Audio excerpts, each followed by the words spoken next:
This is obscene. Carl, I need to have a word with $1.75. automated cash register? No! Hey, Carl, what have you done with me restaurant? Processed Krabby Patties, computerized registers? Look around you.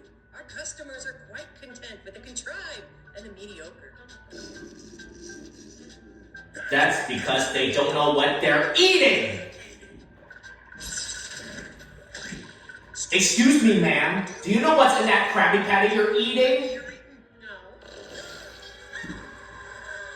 See that? Without all your smoke and mirrors, no one will stomach this garbage.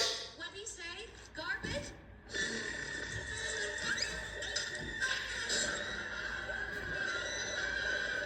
You're in violation of your contract. Rules? Here's the rules for you. People can't eat stained glass bar tools. I'll show you automatic